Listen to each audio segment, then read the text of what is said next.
It's been over a month since one of the main writers from the Attitude Era returned to professional wrestling with just one mission in mind: to beat Raw in the ratings. I'm the Hawk, and I've tasked myself with keeping up with his progress every 2 weeks. And it honestly hasn't taken long for everything to go horribly wrong. This is going to be painful to get through, really painful. You know how people like myself are often overly dramatic, calling stuff the worst ever show?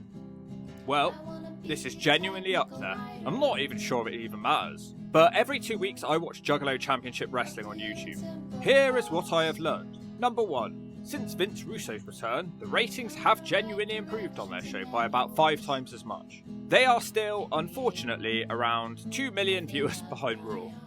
Talking of 2, you can enjoy this show if you just go into it wanting a laugh, maybe a beer or a smoke or something like that. And 3, he has learned absolutely nothing. This show was all the worst parts of Vince Russo on one show combined. And I am not a Vince Russo hater. In fact, I can happily admit that I've enjoyed some of his work. But Vince, I'm disappointed in you.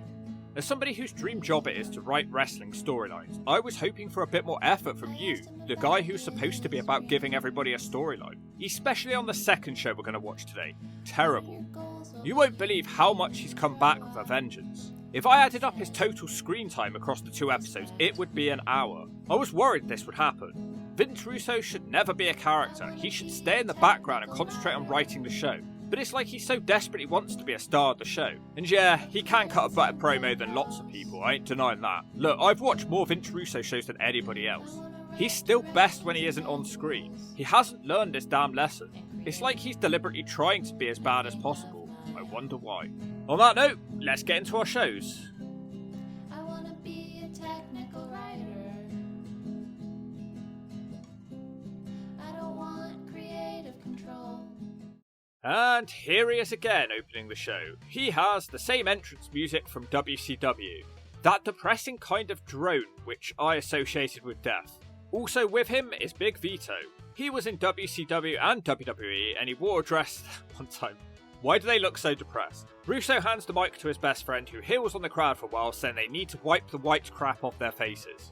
I have seen some impressive Juggalo crowds. This is not one of them. Russo has to calm his friend down. Vince Russo was apparently upset last week when he got booed after being away from wrestling for 20 years. He starts telling a story again about how he was invited here to try and bring the company to the next level. Apparently, there were a lot of bids for this company to be the investor. Yeah, I believe him. I personally offered up my shiny Machoke Pokemon card, my Slapnuts wrestling doll, a packet of knickknacks, and a smack to the gut. Russo won the bidding though, and apparently Russo's real-life company is called Bro Sports and Entertainment. He wants the crowd to kiss his ass. Russo discusses who else nearly purchased this company. He says one of the options was the Saudis, who wouldn't have liked the Juggalos very much. The women wouldn't have even been allowed to watch the Juggalos. To be fair, the Hawk's enjoyment of analysing the crowd would have been spoiled if this had happened. I said analysing, not analysing. He also says the WWE almost bought it. No, they didn't. Russo suddenly makes a bold statement as he says that he respects the crowd's loyalty. Russo suddenly makes a statement as he says he respects the crowd's loyalty to ICP, considering it's been 26 years now. Then he changes his mind and says the crowd are not enough to take this show forward. Big Vito wants to send the crowd out of the building and then charge them to come back in again. Russo says there will be some changes. Yeah, you pretty much said all of this last week, get on with it. This filming location is horrible, I'm sorry, it looks awful. Worst filming location by far for a JCW show. It's obviously just a cafe with random plastic sheets hung up all over the walls, in case someone sprays in the building, I guess. His promo runs for about 10 minutes. The commentator for tonight is a man who looks like Jim Ross's twin, who fell out of his ass. And the Blue Meanie. In the back, the cowboy James Storm is asked for his experiences in dealing with Vince Russo. Storm says he can be good, but he also has seen him be a complete fucking dickhead. He doesn't know if this is a good thing or a bad thing overall. Way to sit on the fence, cowboy. Yay, the sponsorships are back on the show, and it's a musical number. Unfortunately, she's actually good, and I can't make fun of her. She's a juggalo bitch, and she makes the boys itch. Her name is Destiny Toms.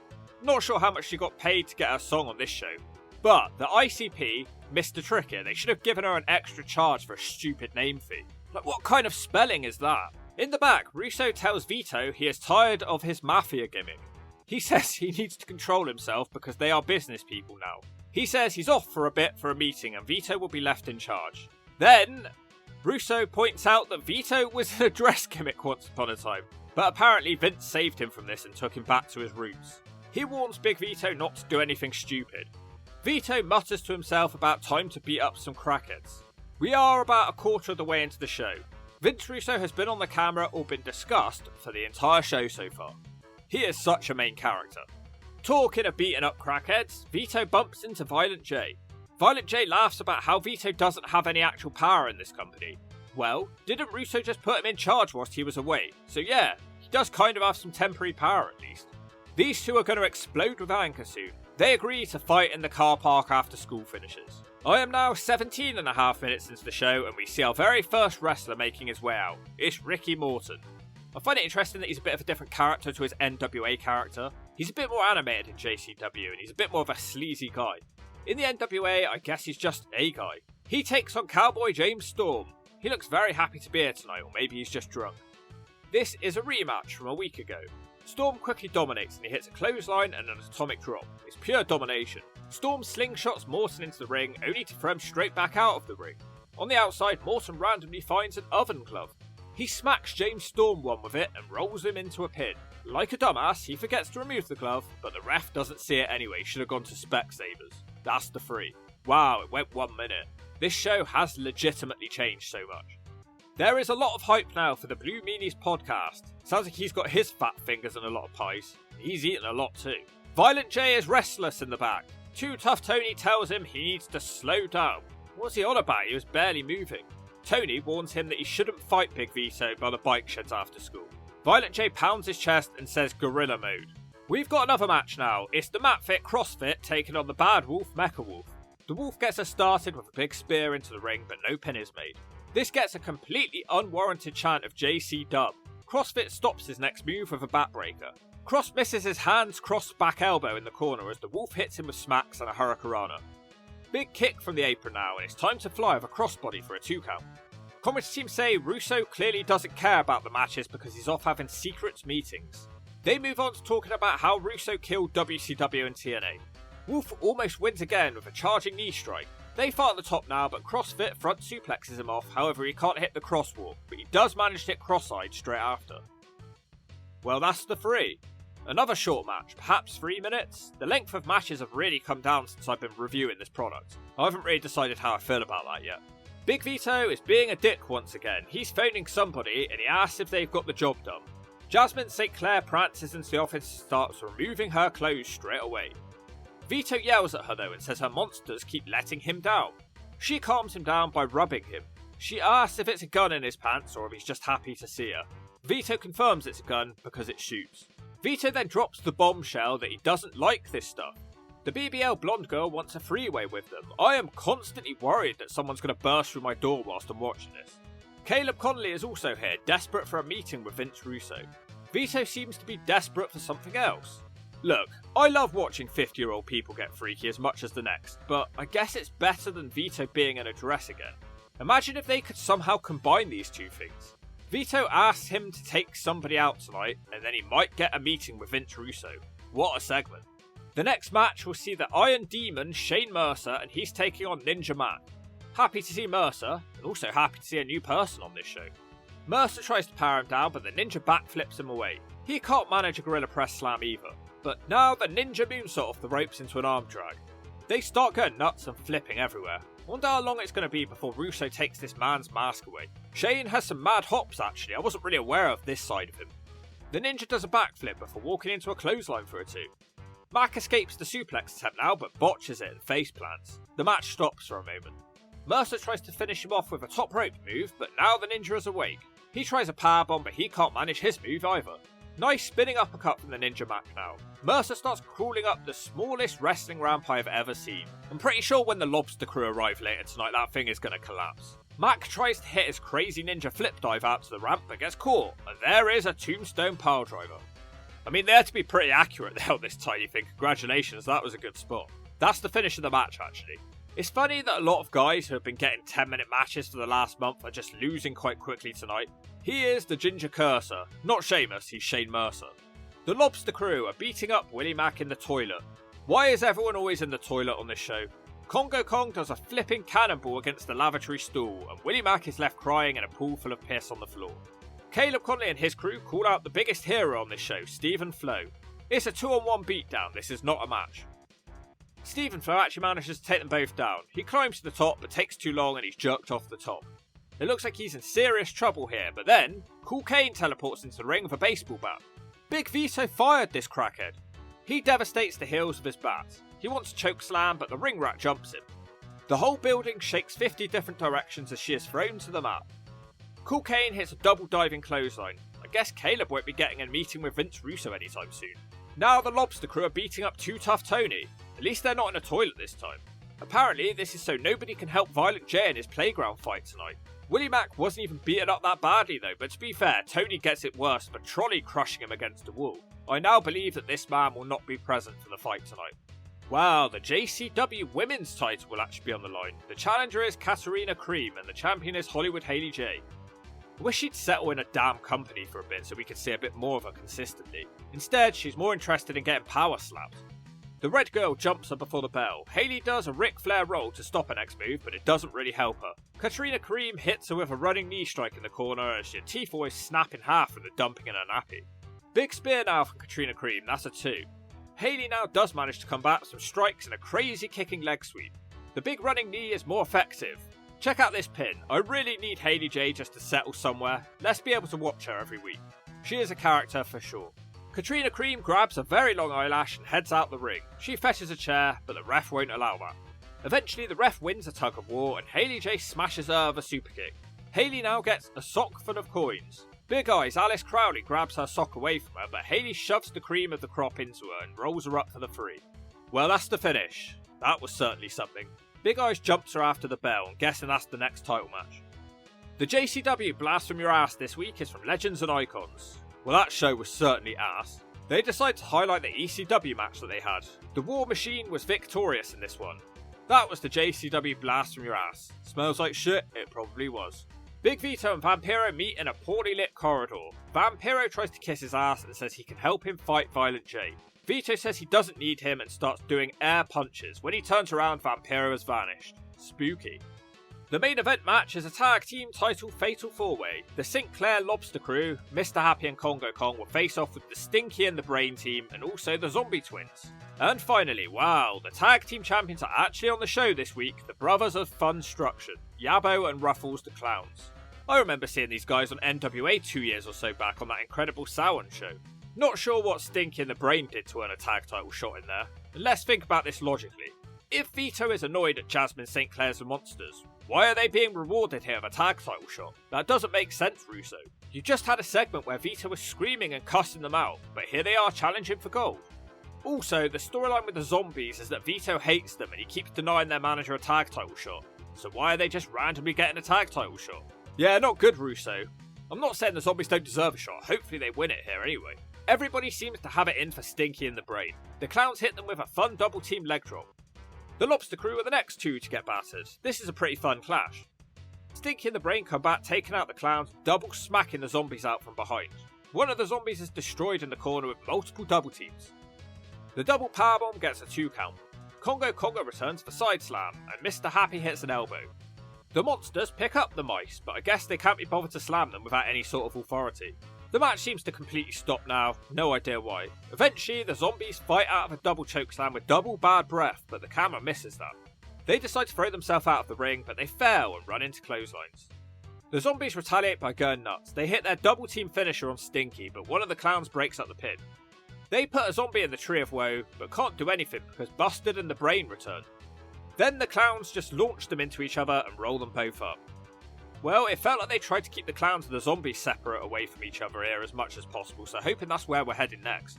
Whack Kid makes his long-awaited return to the channel. Of course, his new chart-topping single, famous for such incredible lines as "Back it up, whack it up, it's your chance, make it dance, with no hands. Make it clap, clap, clap, I want that pussy, in my lap, lap, lap. Whack Kid, back it up out this Christmas. Give your mum the ultimate present this winter, which truly explains how you feel about her." Also featuring Soulja Boy, who remembers that guy. Whack Kid, smack it up. Head in for number 1 this Christmas. All that's left is the fight by the bike sheds. Violent J is desperately shadowboxing. Everybody has gathered outside in the street to witness this incredible spectacle. Hilariously, he walks up and just canes Vito in the back like a complete pussy. He's meant to be a face, by the way. Vito gets destroyed for a bit before Vince Russo stops him. Russo asks him if he runs this place or if he's one of the boys. Russo then relieves himself all over Vito. Russo reveals that he has a 51% ownership of this company, so he can do whatever he wants to Violent J. Why is Russo so obsessed with power struggle storylines? It's been about 6 shows, and Russo has now officially stolen a wrestling company from its owner. I'm sorry, I can't. It's like Russo is desperately trying to live up to every single stereotype and label he's ever been given with this show. Let's watch one more to see where we're headed next, but I hate to think about it. By the way, this next show is entitled Attitude Adjustment, because of course it is. This one starts out with Violent J screaming and swearing, "Fuck Russo." He finds him, and then they yell about who has the power in this company. Russo says his lawyers should have read the fine print of the contract, and it's their fault that Russo now owns this company. Vince Russo reminds Violent J he's now just a wrestler. Wrestlers can't be bookers, and he starts listing failures who have been wrestlers and bookers at the same time. He name drops Slapnuts, Dusty Rhodes, Ric Flair and Triple H. Russo says he's fucked over Violent J for his own good. The arena thankfully looks lots better this week. It's actually really nice. Russo is welcomed out to start the show as usual. Remember when I was worried that it would become too much of a character on these shows? Yeah, he's all over the place. This guy's ego is out of control. Of course, Vito is with him, but he's not wearing a dress. Vito, as usual, is disgusted by the clown makeup in the crowd. The crowd are frantically chanting "Fuck you, Russo." Russo responds saying he can't be bothered to insult the crowd because he doesn't need cheap heat. He reminds the crowd Violent J no longer has any power. He says there will be no more commissioners because this is not Gotham City. Instead, he wants to hire a showrunner. What's the difference? What a waste of time that is. The crowd are trying to yell over him with anger. Russo moves on to talk about Violent J's history as a wrestler. Nobody cares, it was 2 decades ago. This is worse than I thought. He goes on and on, it's now gone on for longer than the opening promo from the start of the last show. Don't get me wrong, I agree with Russo on lots of stuff, but this guy should not be an on-screen character. He thinks he's a star. Here we go, he starts going on a shoot on Triple H now. He says Triple H used to be a wrestler, so this meant that he has an agenda where he likes and dislikes certain wrestlers in the WWE. Russo asks why Karrion Kross isn't in the WWE. I can't fucking cope. I'm not watching this to hear about the WWE. I couldn't give 2 squirts a piss why Karrion Kross isn't or isn't in the WWE. And for a guy who apparently hates the WWE so much, he sure knows a lot about them. He thinks that Triple H got rid of Karrion Kross because he thought he would be a bigger star than the game, and he invites him and Scarlett Bordeaux to join JCW. It ends. Well, he hasn't changed one bit. This truly is the Vince Russo show. They should rename this show RCW, Russo Championship Wrestling. The opening contest tonight is a triple threat. The Ninja Mac versus Blue Aside. Wait, he's gone back to being the life taker from TNA once again, and the third man is Shane Mercer, the Cursor. Mercer quickly spears the 2 masked idiots together in the corner, and then he double back suplexes them together. Mercer is dominating until Life Taker scissors him across the ropes. Life Taker and Ninja Mac triple the pace. The Life Taker tries to take his own life with a dive out of the ring. Mercer stops his next dive and sends him into the pole. Mercer gets him back to the ring and he gorilla presses the Dark Savior out of the ring onto the Ninja Mac. The commentary team spend the entire match discussing if Russo is good or bad for business. Huge overhead throw from Shane Mercer now. Life Taker smashes him down with a gut punch. Ninja Mac super kicks him down and then does his crazy ninja dive out of the ring into Mercer. It doesn't keep Mercer away for long and he comes back throwing one masked moron with a moonsault slam. Ninja immediately bounces down and beats him with a Canadian destroyer. Wow, okay. Thought Mercer was winning this one. Ninja Mac seems to have been losing a lot lately, so that win kinda came out of the blue, right? Vince Russo is in the back, complaining that this building doesn't have an office. Vito laughs at him for being behind a concession desk instead of at an office. Russo starts moaning about how bad of a job Big Vito has done so far. He wants Vito to be his eyes and ears, but he needs to stop putting his hands on people. Russo will be busy tonight, trying to find out who's going to take Violent J's spot as the showrunner. Why do we need somebody to take his spot? We already have Vince Russo on this show, and Big Vito as authority figures. Then we have Violent J. We also have the other clown whenever he turns up. So that's 4 people who could potentially be authority figures. We don't need anyone else. It's enough. Cowboy James Storm walks up asking for beer. James Storm says nothing has changed with Vince Russo. He's got that right. He also complains that he's been booked in a coal miner's glove on a pole match tonight. Russo says pole matches are a draw, bro. Storm asks him about the blindfold match in the cage in TNA that Russo booked him in. Russo admits he regrets that one. He begs James Storm for ratings tonight and he hands him a beer and says it'll be better if he's drunk. The 6-man tag is up next. Stinky and the Brain team up with the CrossFit Mat Fit and they will take on Mecha Wolf and the Brothers of Funstruction. The heels are all Irish whipped together and then hit with a triple shut-up-or smacky one. One of the clowns blows up a balloon, but one of the heels clears the balloon away. Such a heel move. He gets smashed with an atomic drop. The heels come back with a bunch of double T moves.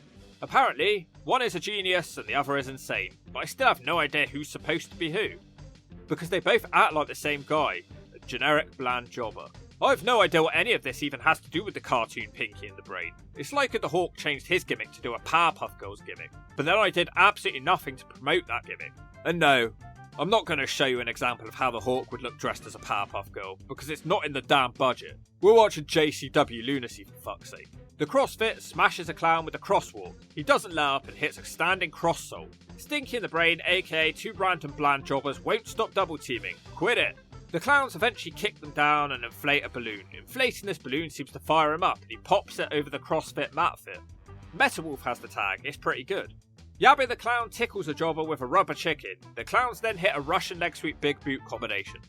Mecha Wolf does a frog splash and a normal splash from a clown. The pin is broken up.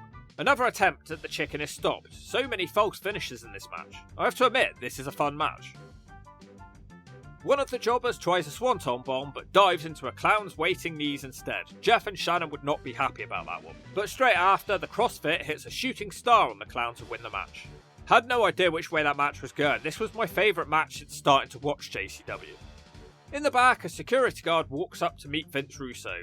They've made him deliberately walk like Vince McMahon, and Russo is very impressed by this. Actually, it's Mosh Pit Mike, the man who likes to do all the gimmicks. He wants to be the new showrunner. To be fair, I can see him doing that. I'd give it to him. I've enjoyed his work so far. Russo tells him he needs to work out a bit more. Russo then doesn't like the fact that he's wearing a suit because suits are about money, greed, lying and politics. Calm down, Russo, just tell him to wear something different. Time for a miner's glove on a pole match. I haven't seen a pole match in a while. Wait, is Kerry Morton versus James Storm for the 3rd week in a row? Well, I guess this is the best of 3 decider. Hopefully the pole can stay up this time. Kerry Morton is scared of James Storm or something. He dumps his nappy fear and runs around the ring. Storm catches him and boots him on the ring apron.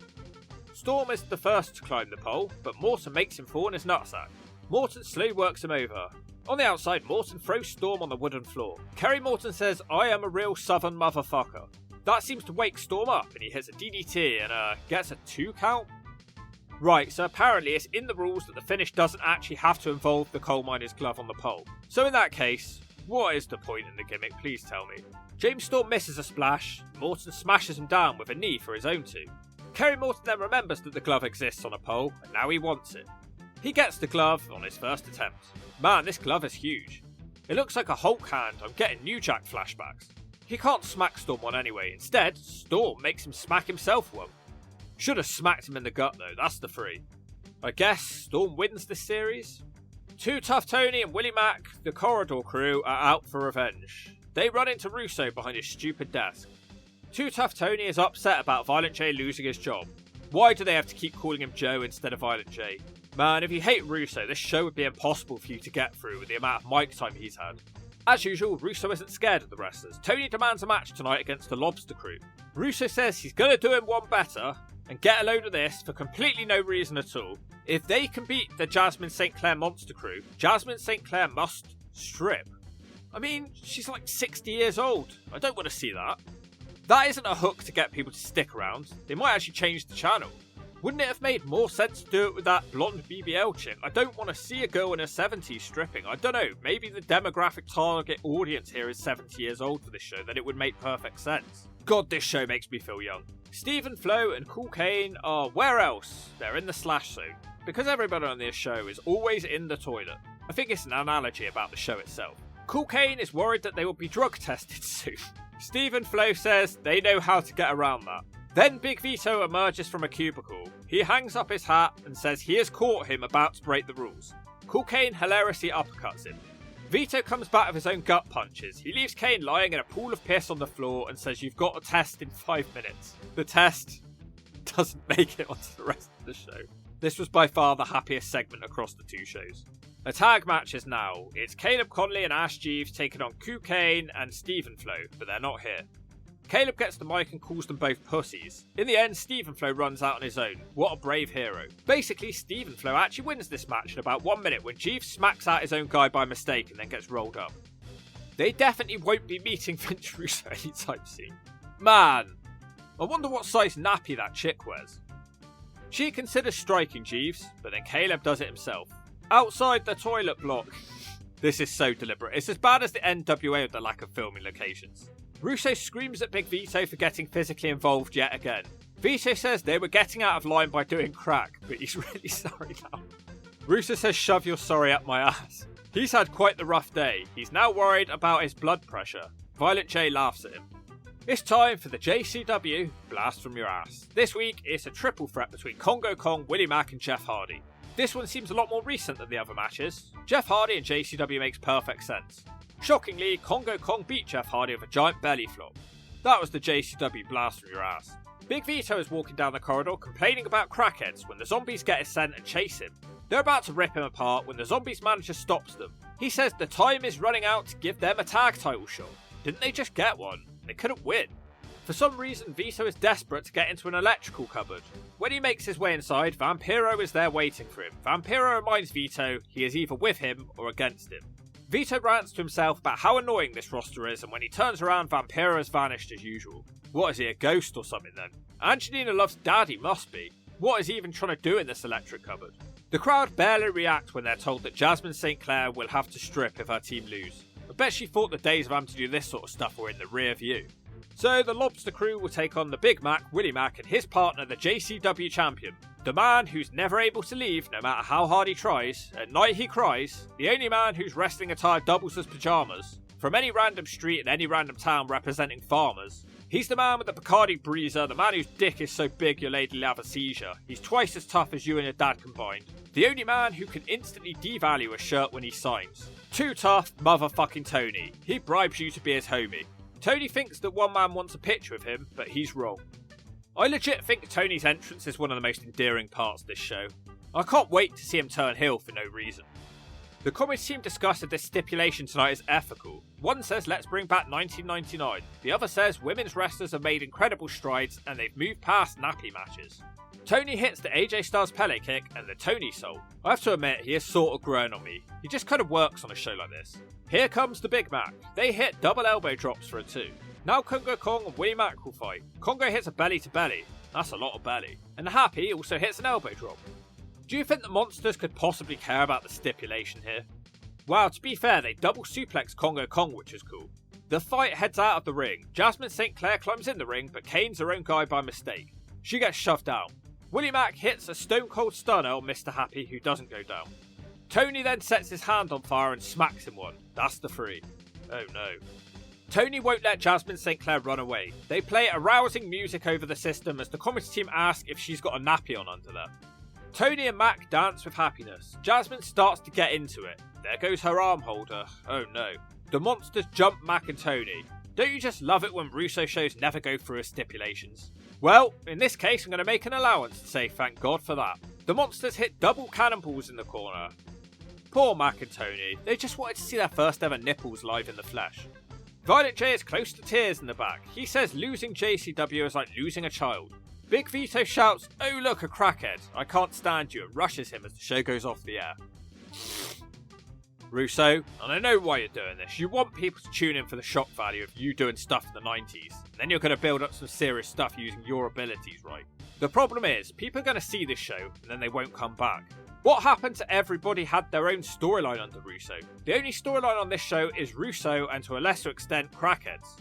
But everything revolves around Russo. It honestly feels like we're watching TNA. We've got a company being stolen, girls being called rats, pole matches, stipulations, 3 or 4 authority figures, Russo in almost every segment, 15-minute opening promos, constant talk of things from WCW, WWE and TNA, shots at other companies for no reason. Everybody is at least 50 years old. Every segment is shot in or outside a toilet. I have no problem with storylines. I love storylines. But when every storyline centers around a non-wrestler doing a power struggle for the 50th time of his career, man, I don't follow internet trends, and I don't hate on Russo because everybody else does. I can happily admit I have enjoyed parts of his career.